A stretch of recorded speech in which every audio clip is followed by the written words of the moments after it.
में सभी साथी आए हैं, मैं उन सभी का अभिनंदन करता हूँ। हमारे बीच में राजेश खन्ना जी हैं जो टोटल कर रहे हैं और पंजाब के से लिए काम करते हैं। हमारे जी राजेश खन्ना जी हैं और नवेद जी हैं, बहुत ही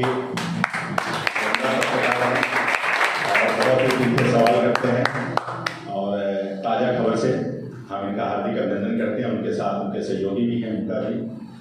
इसके साथ परमानंद जी हैं, हमारे बहुत पुराने सहारा के साथी हैं। सहारा चुनाव के साथ जो है अब इन्होंने भारत 24 देख रहे हैं और इसके साथ ही थोड़े समय में ही पत्रकार वार्ता अपनी जो प्रेस वार्ता के लिए रखी गई है, विषय पे हम लोग आ जाएंगे। आप लोगों की इजाज़त चाहते हैं कि कुछ एक दो साथी हैं जो कि बस पहुंचने वाले हैं। हम पत्रकारों में थोड़ी सी ये दिक्कत है कि एट ए टाइम तो निकलते ही हैं क्योंकि कई सारे काम होते हैं, तो हम लोग थोड़ा सा और इंतज़ार कर लें। सर थोड़ा सा इंतज़ार कर लें। सर आप लोगों की इजाज़त है? एक है ना सर, 10 मिनट का वेट कर लें। 10 मिनट डेडलाइन रखते हैं और 10 मिनट का ठीक है। तब तक मैं आग्रह करूंगा कि मिश्रा जी कुछ स्वास्थ्य से संबंधित बातें हमारे पत्रकार साथियों को बताएं जो कि बहुत जरूरी है। उपाय क्या है कि ऑक्सीजन की सप्लाई बढ़ाना। हर एक तरह के संक्रमण का एक ही उपाय है, ऑक्सीजन। जिस तरह दुनिया में आग लगाना हो तो ऑक्सीजन आवश्यक है। बगैर ऑक्सीजन का इस पृथ्वी पे कहीं भी आप आग नहीं लगा सकते हो। उसी तरह शरीर के हर एक व्याधि को खत्म करना है तो ऑक्सीजन आवश्यक है। आप लोगों ने सुना होगा कि कैंसर की बीमारी है तो लास्ट राउंड में जाके पता चलता है कि कैंसर हो गया, वैसे नहीं पता चलता। इसका कारण क्या है? दुनिया में जितनी तरह के लैब टेस्ट इजाद हुए हैं वो ब्लड सर्कुलेशन पे काम करते हैं। जहाँ जहाँ शरीर में ब्लड का सर्कुलेशन है वहाँ की छाया चित्र आपको करके दे देंगे, कॉम्बिनेशन बता देंगे क्या है क्या। लेकिन जहाँ ब्लड नहीं पहुँच रहा है वहाँ पे वो कुछ नहीं बताएंगे। कैंसरस इन्फेक्शन हमेशा वहाँ पैदा होता है जहाँ पे ब्लड की रीच नहीं होती। जैसे जैसे वो बढ़ता है, जब वो फैल जाता है तो फाइनली वो ब्लड में जाएगा, शरीर से जाएगा ना। जैसे ही वो ब्लड को टच करता है आप जाके करा लो, आपका आ जाता है कि कैंसर है, ट्यूमर है। ये दर्शाता है कि अगर ऑक्सीजन आपके शरीर में भरपूर मात्रा में रहे तो कोई भी संक्रमण, कोई भी इन्फेक्शन आपको नहीं होगा। डिप्रेशन होना, लाइफ स्टाइल, आज की डेट में 80% जो डिजीज है हमारे, तो लाइफ स्टाइल डिजीज हम उससे कहते हैं, लाइफ स्टाइल डिसऑर्डर कहते हैं। वो बीमारी नहीं है, एक्चुअल हमारी इजाद किए हुए चीज़ें हैं, क्योंकि हम सब सुबह से शाम तक परेशान होकर बड़ा मेहनत करके बीमारी होना, 15 साल 20 साल में बड़ा मेहनत करते हैं। सुबह 5 बजे निकल गए, रात को 11 बजे आए, क्या कर रहे हैं? पैसा कमा रहे हैं। और दूसरी तरफ जो कहते हैं ना रॉयल्टी क्या है? बीमारी कमा रहे हैं, जमा कर रहे हैं कि बाद में मिलता रहेगा। जो पैसा आपने कमाया उसको खत्म करते रहो।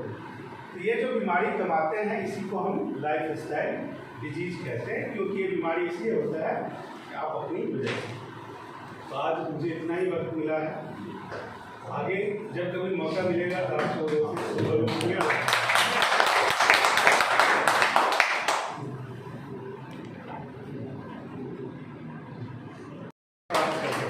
खाते भी हैं और ये दोस्त भी करने वाले हैं कि खाते पी के वजन कैसे कंट्रोल होगा। इसी खास छोड़कर परम आदरणीय श्री वेद प्रकाश उत्तर जी, फाउंडर व चेयरमैन श्री देवालय संघ, और डॉक्टर साहब ने काफ़ी अच्छी जानकारी दी है और बहुत धन्यवाद डॉक्टर साहब। आदरणीय Shri Rajinikanth ji, editor in chief national thoughts, और सभी सम्मानित पत्रकार अतिथिगण, आप सभी का श्री देवालय संघ में हम हार्दिक अभिनंदन व स्वागत करते हैं और धन्यवाद करते हैं कि आपने अपना कीमती समय निकालकर हमें अभिनंदित किया।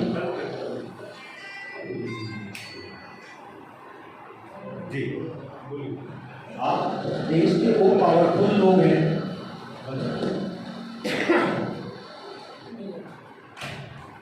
बंद ही कर लीजिए। सर उसको स्विच ऑफ कर दो। वैसे ही कर लेंगे मतलब। वेद प्रकाश गुप्ता जी का एक संक्षिप्त में परिचय देना चाहिए। आप सभी को ये जानना अति आवश्यक है कि ऐसी क्या चीज़ है परम आदरणीय में कि वही ये सब चीज़ें कर पा रहे हैं और शायद भगवान ने उन्हें ही क्यों चुना है। इसीलिए कि 6 साल की बाल्यकाल अवस्था में ही इन्होंने भगवत गीता का पाठ शुरू कर दिया।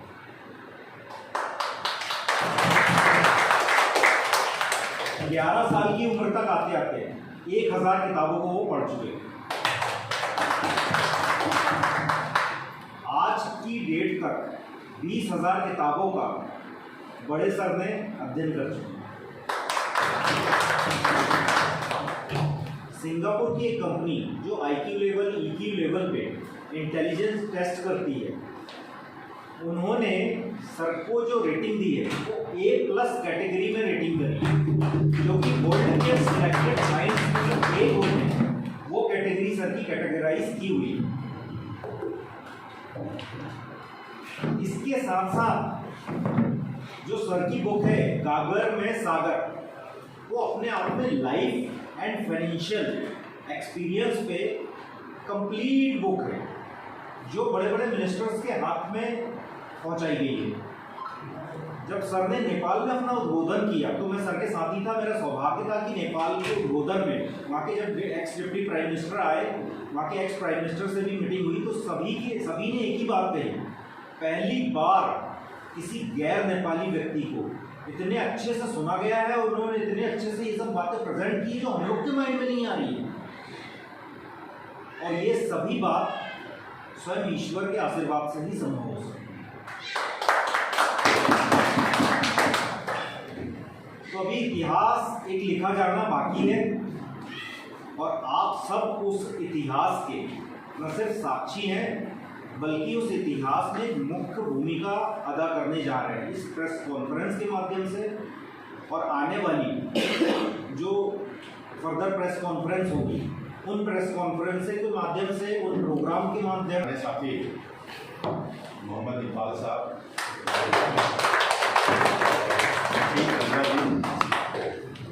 और लगभग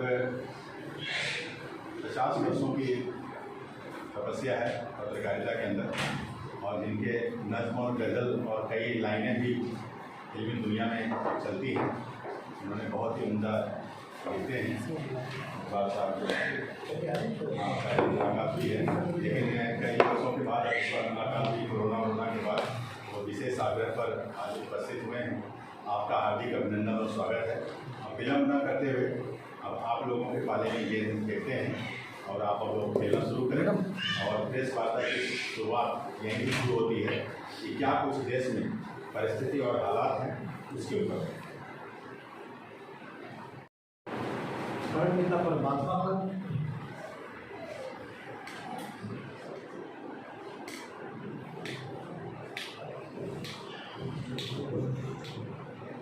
और आप सबको प्रणाम करता हूँ और परमपिता परमात्मा से ये प्रार्थना करता हूँ कि हम सबको नेक कार्य करने की प्रेरणा दें और हमें नेक कार्यों में सफलता दे। मैंने आप सबके भीतर बैठे हुए परमात्मा को भी प्रणाम किया, आप सबको भी प्रणाम किया। कई बार हम इनको एक समझ लेते हैं, कई बार हम इनको दो समझ लेते हैं, लेकिन ये कॉम्बिनेशन ऐसे ही है जैसे बिजली की ट्यूब के अंदर बिजली होना। बिना ट्यूब के बिजली नहीं है और बिना बिजली के ट्यूब का कोई महत्व नहीं है। तो इसी प्रकार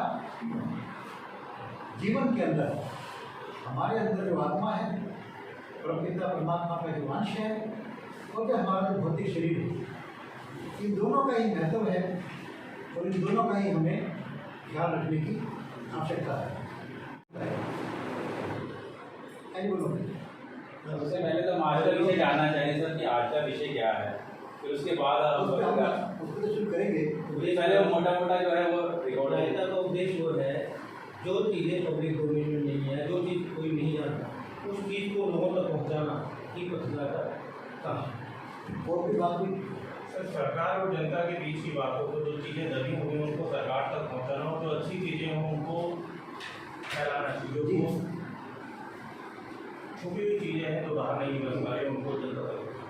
देखिए, मेरा जो मानना है आप उसमें सुधार कर सकते हैं। पत्रकारिता का उद्देश्य है 2 लाइनों में कहना हो तो सच्चाई को बताना, अच्छाई को बढ़ाना। आप सब सहमत हैं? सच्चाई को बताना और अच्छाई को बढ़ाना, इन 2 लाइनों में से भी एक लाइन चुननी हो, अच्छाई को बढ़ाना। पत्रकारिता साइंस नहीं है, एक आर्ट। साइंस को अच्छे बुरे से कोई ताल्लुक नहीं होता। 4 आदमी मर जाएं या 4 आदमी पैदा हो जाएं, 2 तो 4 रहने। लेकिन आर्ट का समाज की भलाई से, वेलफेयर से संबंध होता है। आर्ट को इसलिए ज़्यादा पवित्र मानते हैं। तो पत्रकारिता एक आर्ट है, उसका बेसिक कार्य है समाज में अच्छाई को बढ़ाना, जो मेरा विचार है। और हम सब आज श्री दिवालेसन कार्य कर रहा है। जैसे मैं पहले कह रहा था, बहुत विचार के बाद, प्रमुख चिंता के बाद जब हम डायग्नोज कर पाए कि समाज की सबसे बड़ी समस्या क्या है, समाज में क्या होना चाहिए। बहुत सी बातें बहुत लोग कह सकते हैं, सुख, मानवता सुखी हो, एक ऐसा कार्य है जिसके लिए हम सब कार्य कर सकते हैं। इसी कार्य को आगे लेकर श्री दिवालेसन आगे बढ़े और इसी कार्य में आपके सहयोग के लिए हम आपसे प्रार्थना करने के लिए आज आपको यहाँ आने का निवेदन किया। क्योंकि आप जो काम कर सकते हैं, कहते हैं कि जहाँ न पहुँचे रवि वहाँ पहुँचे कवि। एक बार घटना आती है नेहरू जी के समय की शायद, कि नेहरू जी और निराला जी दोनों चल रहे थे तो नेहरू जी लड़ रहा थे। तो निराला जी ने कहा कि जब जब राजनीति लड़ाएगी तो साहित्य का संभालिए। पत्रकार उससे भी आगे हैं। पत्रकार ही वो शक्ति हैं जो इस समाज को जगा सकते हैं, अच्छी बात को फैला सकते हैं, बुरी बात को भी फैला सकते हैं। एक बार मैं गया था मिलने प्रधानमंत्री के कार्यालय के अंदर, आज से कोई मनमोहन सिंह जी के समय की बात है। तो उनके जो प्रेस सेक्रेटरी थे, उनके नीचे वाला सेकंड मैन जो थे, मुझे नाम का याद नहीं है। तो मेरे एक मित्र ने कहा कि मैं सर आपको 5 मिनट के लिए बुलवा दूँगा, क्योंकि जब मिले हम लोग हमारी लगभग 35 मिनट बात है। मैंने उनसे रिक्वेस्ट रखी थी कि आप मीडिया के आदमी हैं, मीडिया से लिंक रखते हैं, आपका एक काम कर दीजिए। तो जब पिक्चर आती है, सिनेमा आता है, हम देखते हैं कि पूरे समय के अंदर हीरो पिस रहा होता है और जो विलन है वो ऐश कर रहा होता है, और एंड के अंदर हीरो विलन को मार देता है। देखने वाले को लगेगा सारी फिल्म पिसना तो है मेरे को, विलन बनो। आप एक काम कर दीजिए, सिनेमा के अंदर आधे समय में हीरो पिसे तो आधे समय में विलन भी पिसे। देखा उसकी ज़िंदगी कैसे बीतती है, उसके परिवार से क्या हश्र होता है, समाज कैसे उसके परिवार को से व्यवहार करता है। तो लोग आदमी विलन बनना नहीं चाहेंगे। उस वक्त पता नहीं क्या कारण था, उन्होंने कहा गुप्ता जी हम कुछ ज़्यादा कर नहीं सकते।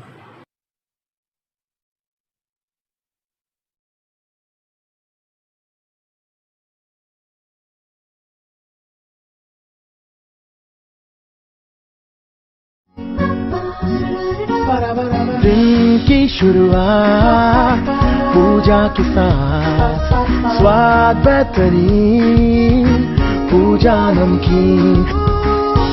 शुद्ध मूंगफली तेल से निर्मित, मजे से खाइए, शाम से खिलाइए पूजा नमकीन।